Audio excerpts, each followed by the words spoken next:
Welcome to Proof Over Promises. This is Cathlene Miner, your host, and we're talking about real things. Like, it's not just about the promise that you made, but what's the proof that you did it? What's the follow through, whether it be for you, your family, your children? And one thing, actually there's many things that I don't think are talked about enough, and it's influence. Influence. Like, who is shaping us? What is shaping us? What is shaping our kids?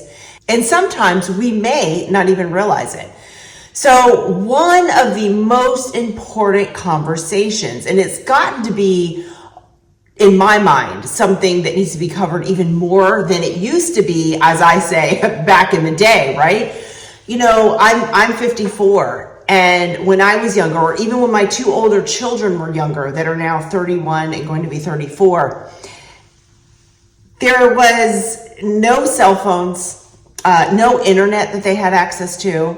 And in order to be influenced by somebody, they either had to have that person like right there with them, right? Face to face, school, home, be in contact with somebody, or maybe a magazine, maybe something on TV, but there weren't even that many channels. So there wasn't as much influence, and parents had a lot more control over that. Same with the parent, right? Like all the influences that are constantly on, and there are so many adults as well that are addicted to social media. They're always watching something on TV. I mean, all of these things are being planted in our brain.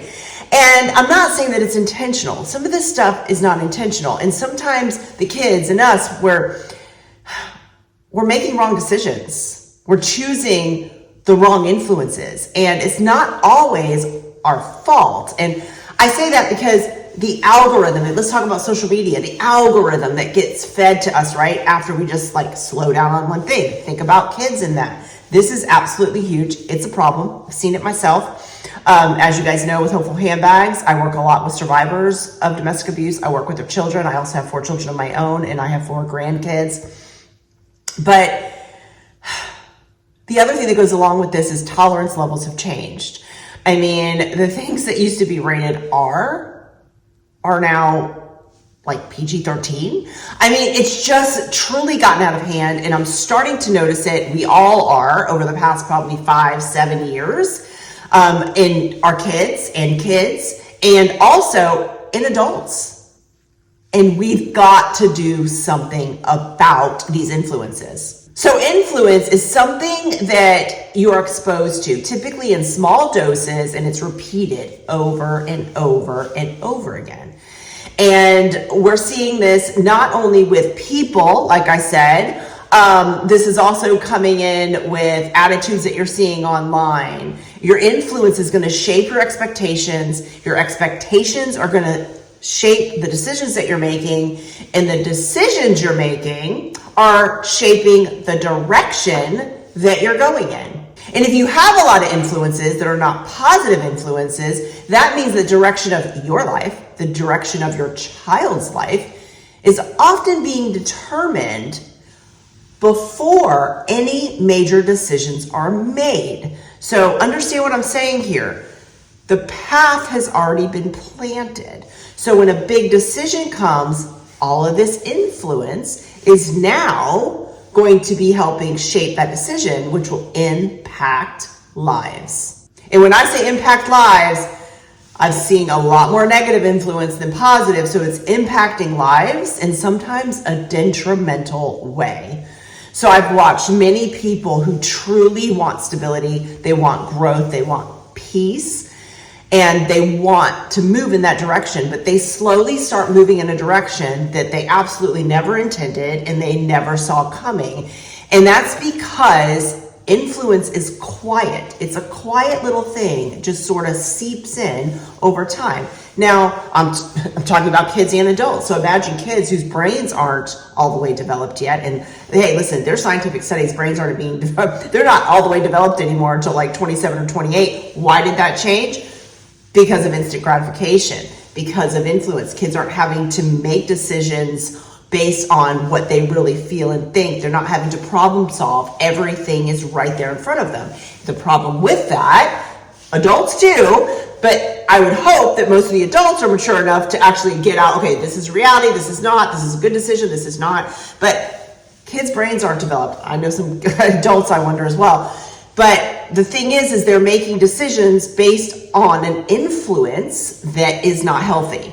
So think about that. Repeated, right? So the repeated influence, if it's not a healthy influence or a positive influence, it is what is becoming their norm or your norm, right? Which means it becomes easier to accept. It becomes easier to believe.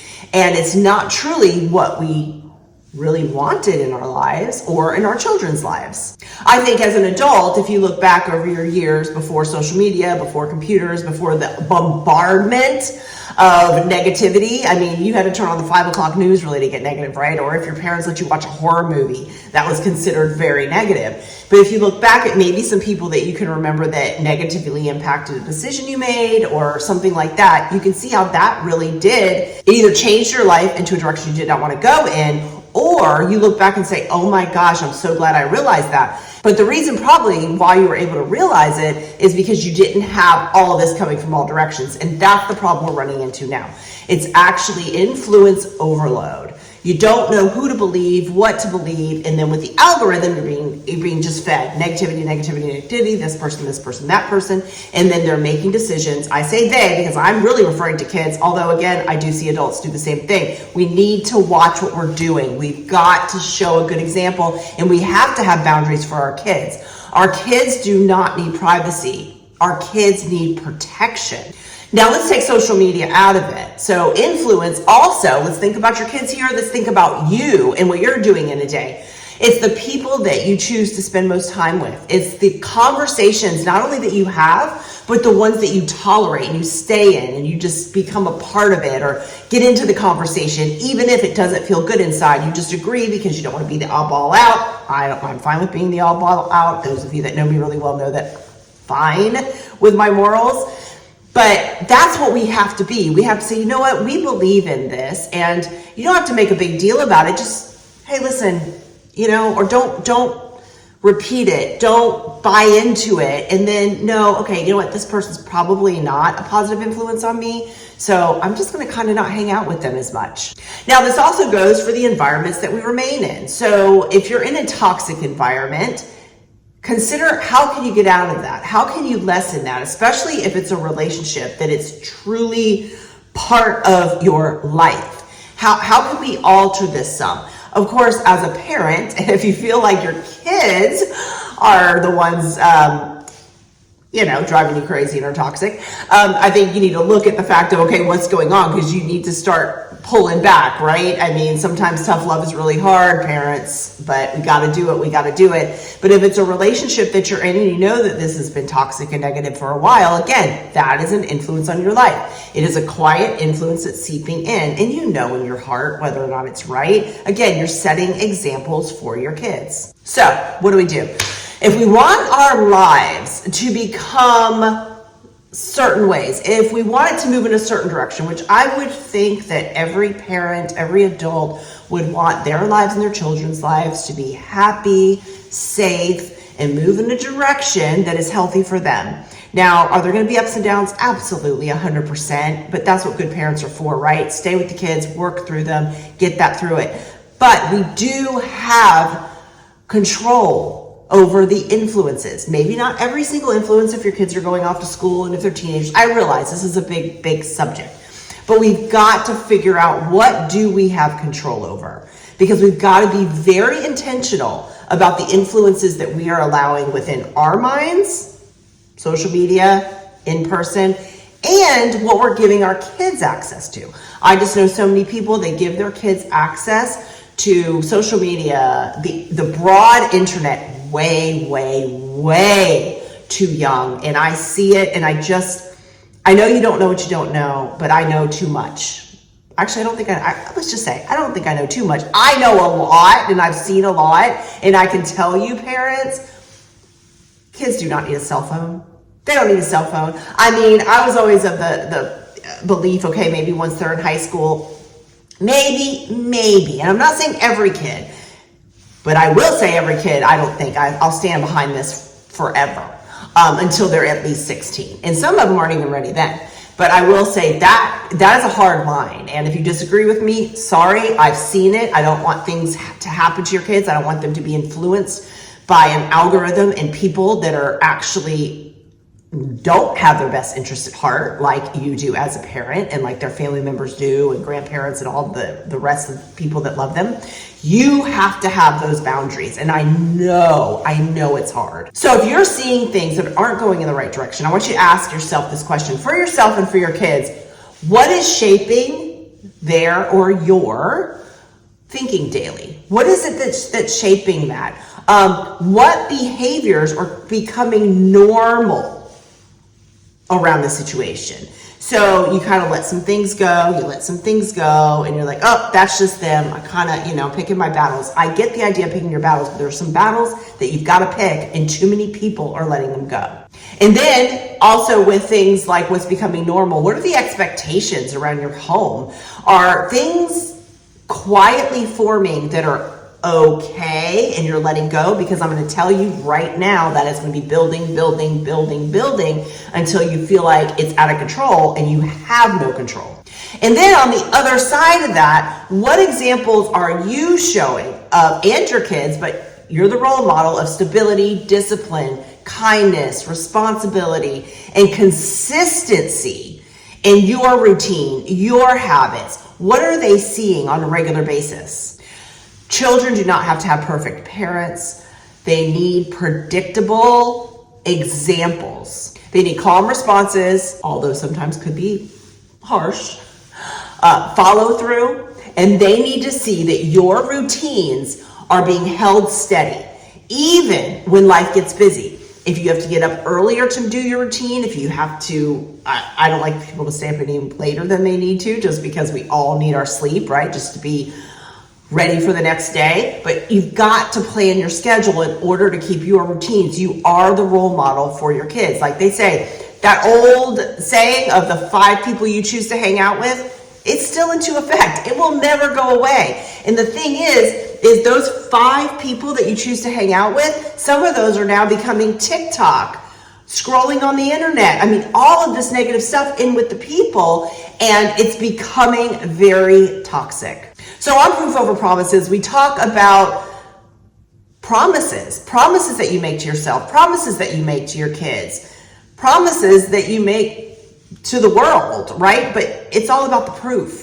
You can't just talk all day long and don't do it. So if you're going to put boundaries on your kids as far as, influences, and you want them to hang out with people that are better influence, you want them to not be scrolling TikTok all day long, you want them to not be on their social media and on their computer and their phone buried in their phone. You have got to lead by example. You cannot do it. Now, before we end, I just want to go into some basic things as far as social media goes. So you've got TikTok and Instagram. I would say they're both pretty equally not healthy for your children. So they're looking at bodies that have been curated. This stuff's not real. There's filters everywhere. Lifestyles that are totally out of control. I mean, people are only showing the best. Now, you as adults may understand that, oh gosh, this person's showing this amazing place and they're wearing this expensive clothes and they've got these amazing cars. And you know that some of that's staged, right? They're shooting their social media by renting a space or going to somebody else's space. But your kids are not seeing that. They think that's reality. They think that's what life should be like. And so then they're not feeling as good about themselves because maybe they don't have the body of that other person. Or listen, I'm not going to get political here, but there's so much negativity out there influencing our children about their health, wellness, and their body. And it's cool these days to have a psychiatric diagnosis, right?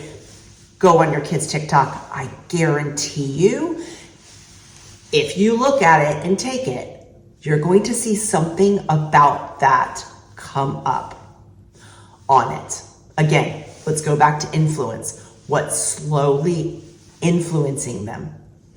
And I know that that's not what you want for the kids. And along with all of this unrealistic stuff, the stuff they're seeing I would bet you money they're seeing this. It's about self-harm and how to not let your parents see, or depression and how you might be depressed. So the kids are coming up with their own diagnoses from social media. Again, it's all about influence. There are lots of viral trends that go on TikTok, on Instagram, mainly TikTok these days, I would say, from what I'm hearing and what I'm seeing. There are dangerous stunts. There are sexualized behavior and challenges. There are substance use challenges, and some that are very reckless. And literally, when I say detrimental, I mean detrimental. And typically when kids follow these trends, they've either been, again, influenced to, okay, let's just use an example. Yeah, you must have depression. Okay, well, you'll probably feel better if you just get out of your comfort zone and you do this challenge. And then they do it because they're convinced that if they do that challenge, it's going to make them feel better, right? And then when they do it and they post it, then they're getting feedback from millions of people, mind you, mostly kids, either kids around those ages, which are teens, early 20s, or they're predatory adults. Again, let's go back to influence. Repetition, and repetition normalizes their behavior, and their brain hasn't got enough maturity in it to evaluate what the long-term risk is. Again, let's go back to what I said about predatory. Predatory access is being disguised as a community. For instance, gaming. Not a big gaming fan. I know. So many parents disagree with me. Of course, I have a lot of teens that disagree with me. I've seen it firsthand. A child joins a group playing an innocent game online. An older user slowly starts to build their trust, offering support, friendship. I know the people that that you're around, they don't support you, they don't understand you. I totally understand you. Oh, I'm so sorry that your parents don't understand you, but I do. That is predatory behavior, and that is what's happening online. It's also happening in the algorithm with the teens and the preteens and the early 20-somethings when I'm talking about all the other things that I was talking about before. So it's not just in gaming, it's on TikTok, it can be on Instagram, and this is where sometimes the conversation, well, if it's an adult and it's predatory, and the conversation always turns into very inappropriate territory. And your kids don't know what to do with it. Their brains aren't fully developed yet. So maybe some kids will come tell you, and I hope that they do. But some even really good kids start to really trust these people that either they think they're the same age as them, but they're not. They're adults, or they know that they're adults over time, or they're a little bit older, so they should be a good influence. And they start to trust these people. Remember, predatory behavior and predators, it doesn't start with threats. They're not out there threatening your kids, but they start with attention, validation, and secrecy.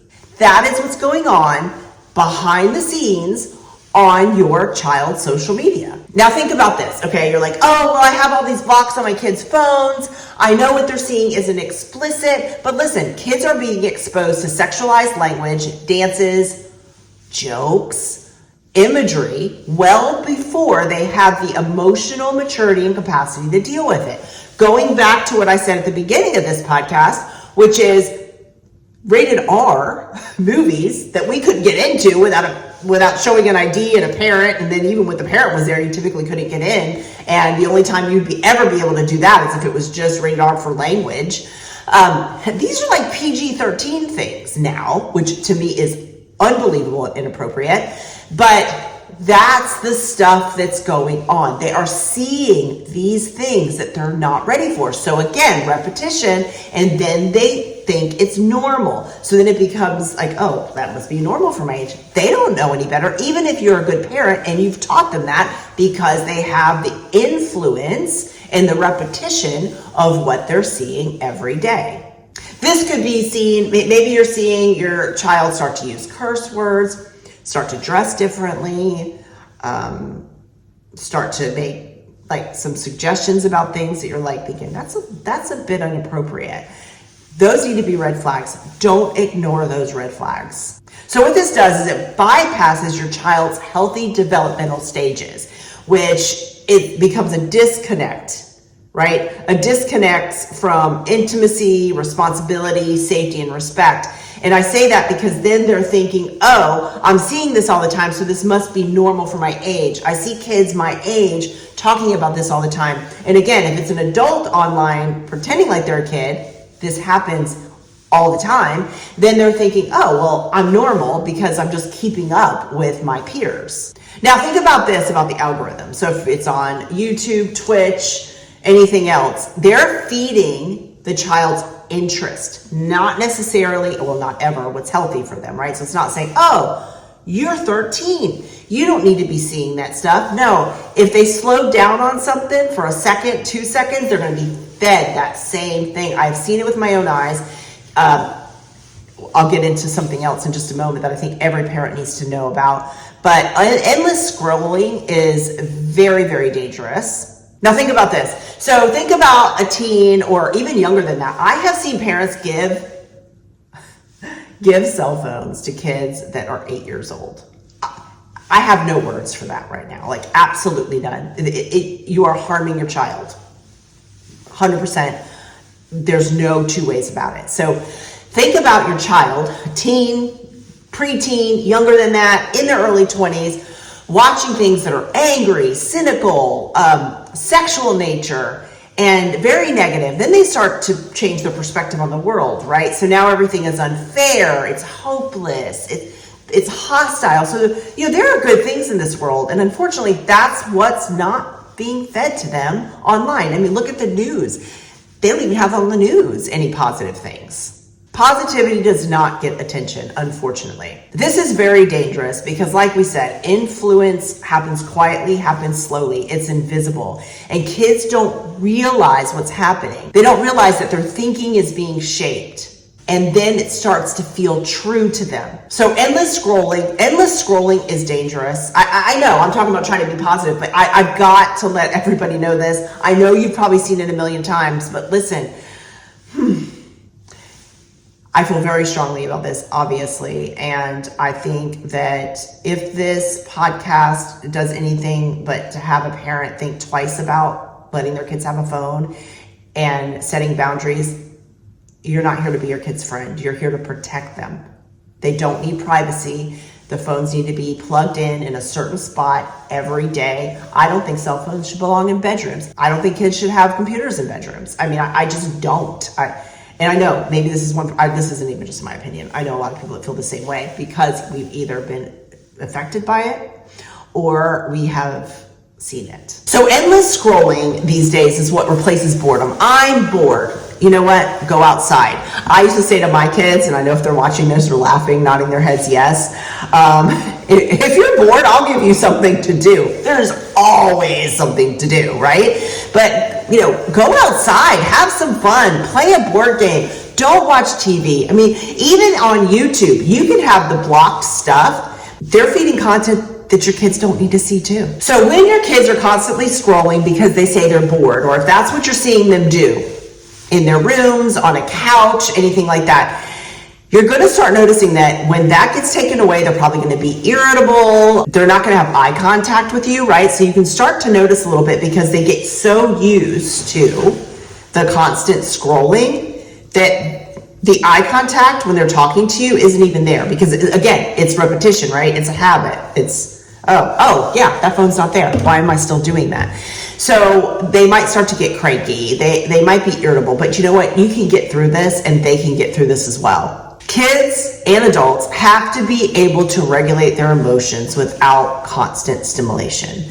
And that's why not phones in bedrooms, no computers in bedrooms, no scrolling consistently, and having positive influences with real people. I know that can be a struggle sometimes. I know parents are working full time and, they might not know who their kids are hanging out with. But it's a full-time job being a parent. Even if you're working full-time, even if you're a stay-at-home mom of full-time, Keeping up with what your kids are doing these days on social media and the influences that they're having is a full-time job. I understand, but you have to do it. And they have to know that, you know what, you're paying that phone bill, you have access to the phone. Again, your kids do not need privacy, they need your protection.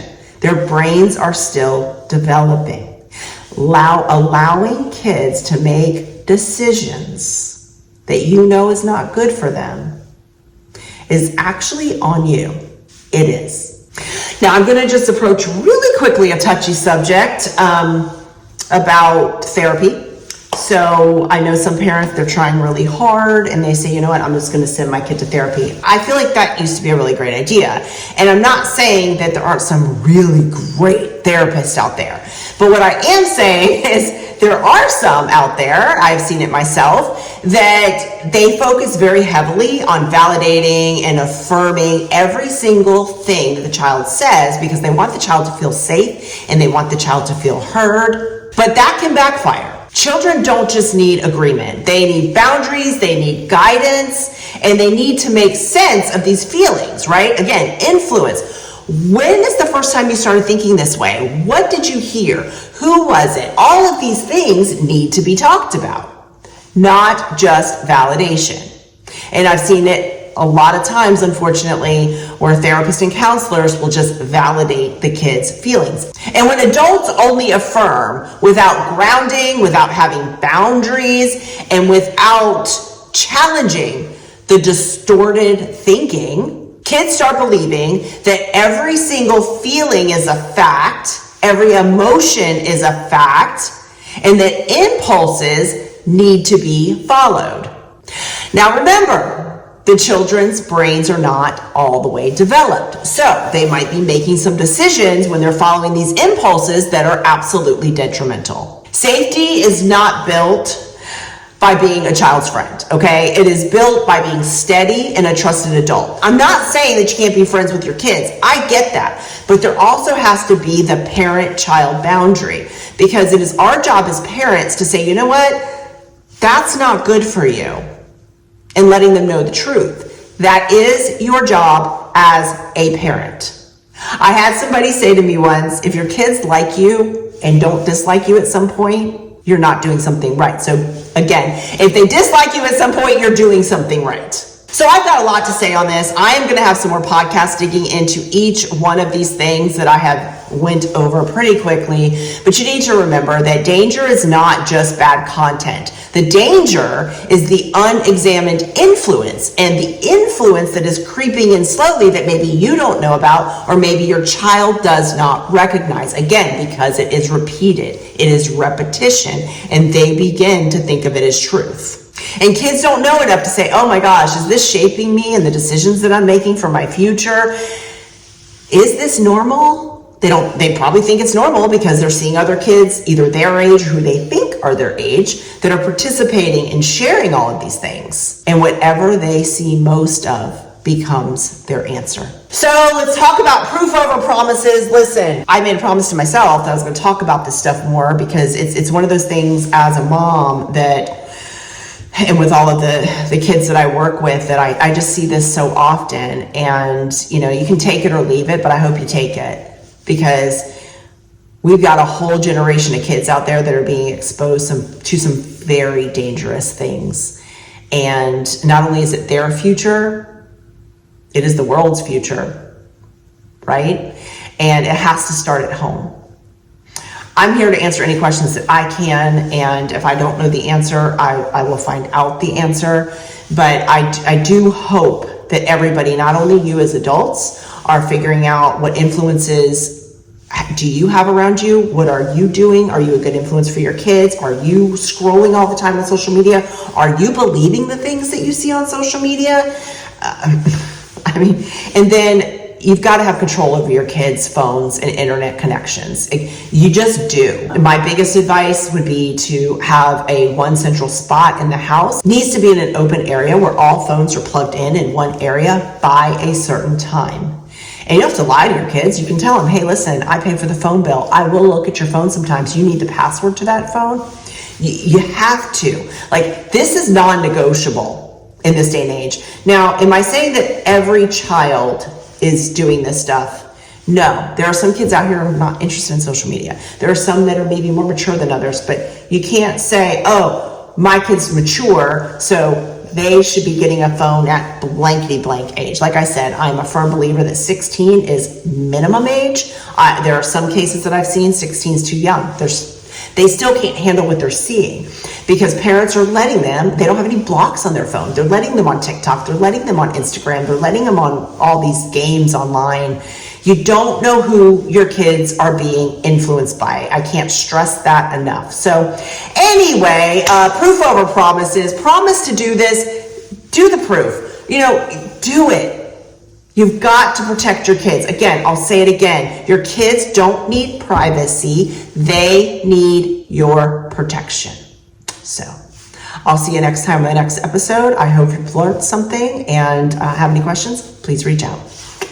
Bye. This podcast is in support of Hopeful Handbags, global nonprofit, where we assist survivors of domestic abuse and their children to safety, health, wellness, and long-term financial stability. Hopeful Handbags Global is an official 501c3 registered organization based out of the state of Florida in the United States that began in 2017. Each country is registered officially on their own with one big, same, huge mission and job. Every donation that comes in, monetary or in kind, stays in the donated area so that it can help your community. If you would like to get involved in Hopeful Handbags, please reach out and go to our website, hopefulhandbags.org. That's HOPEFULL, 2 L's, like full of hope. And as we say at Hopeful Handbags, together we are stronger, and never underestimate the power of hope.